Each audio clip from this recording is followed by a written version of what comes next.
Hola, ¿qué tal? Bienvenidos a un nuevo ejercicio en el cual resolveremos o obtendremos, mejor dicho, el factor de potencia de este circuito que se muestra en pantalla. Este ejercicio ya lo resolvimos hasta el punto de obtener los fasores de voltaje y corriente. Simplemente voy a hacer un repaso desde este punto hasta obtener el factor de potencia.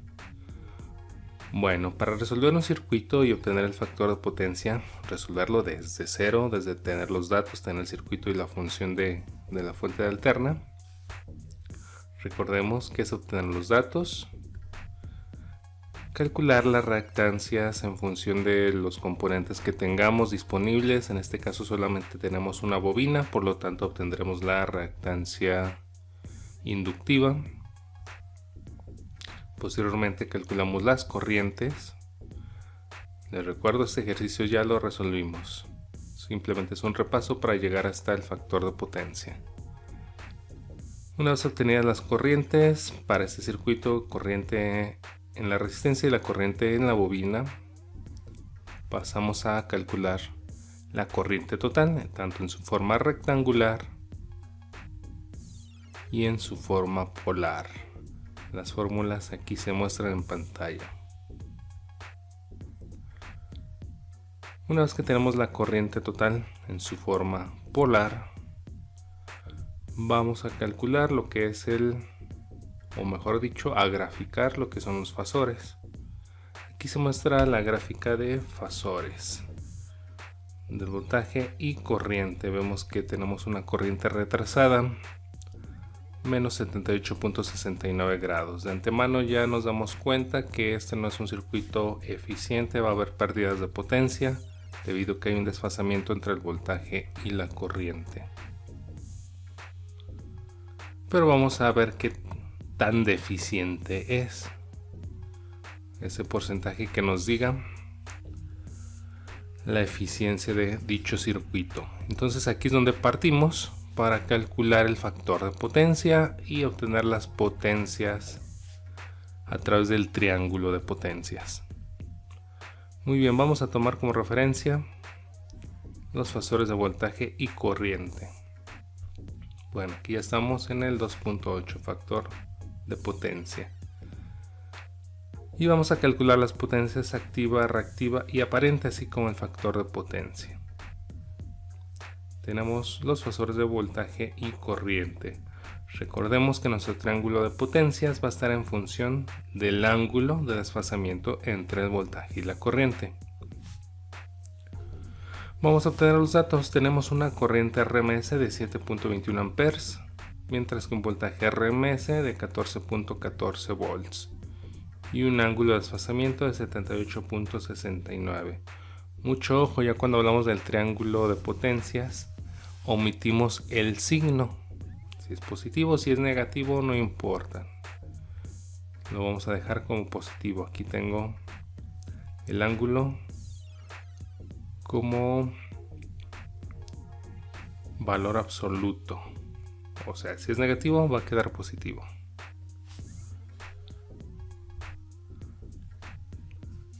Vamos a calcular las potencias.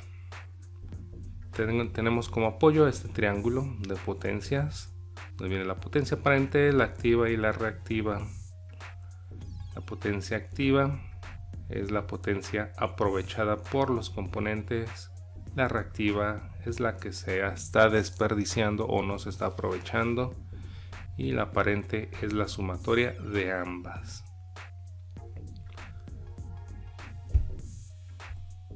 Vamos a comenzar con la potencia aparente, que dijimos es el producto del voltaje por la corriente. El voltaje, lo que nos da nuestro ejercicio, son 14.14 volts por la corriente 7.21 amperes. Realizando la multiplicación tenemos un valor de 101.94 volt ampere, aproximadamente 102. Aquí lo redondeé a 102 volt ampere. Ahora vamos a calcular lo que es la potencia activa, producto del voltaje por la corriente, y por el coseno del ángulo, debido a que la potencia activa, según el triángulo rectángulo, tiene relación trigonométrica con la función coseno. El producto 102 por el coseno de 78.69 nos da 20 watts. Compruébenlo en su calculadora.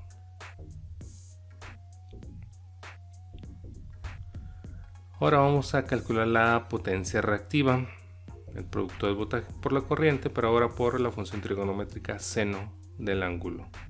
102 por el seno de 78.69 nos da por resultado 100 bars. Por favor, compruébenlo en su calculadora.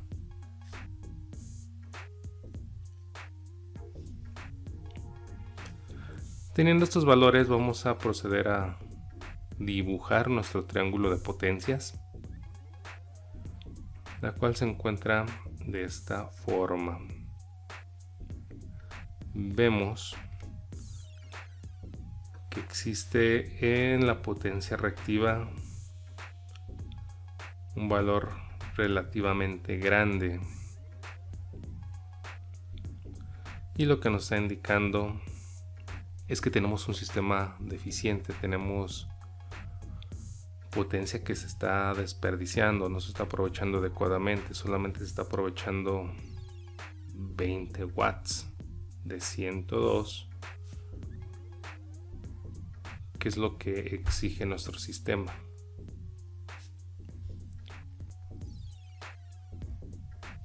Vamos a pasar a calcular el factor de potencia.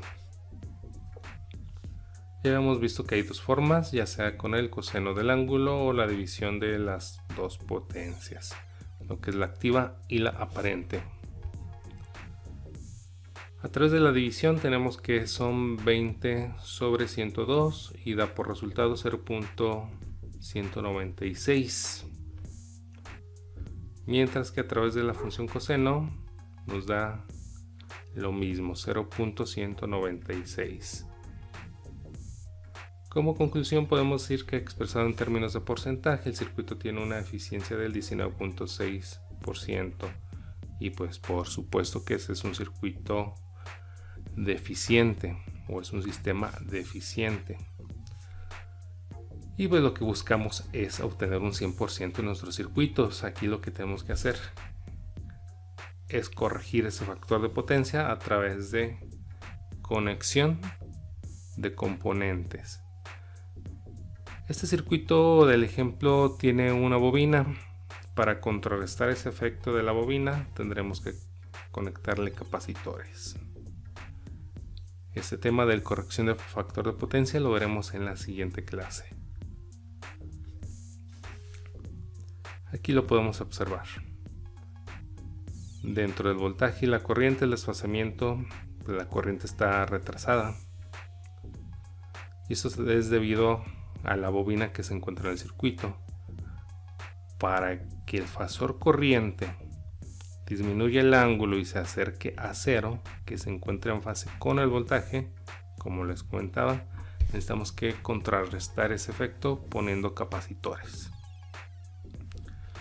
Hay métodos para calcular el componente exacto con el valor preciso que nos ayude a tener este ángulo de desfasamiento a 0 grados y tener un circuito eficiente donde la potencia aparente y la potencia activa son igual, y donde Q, la reactiva, tiende a ser 0.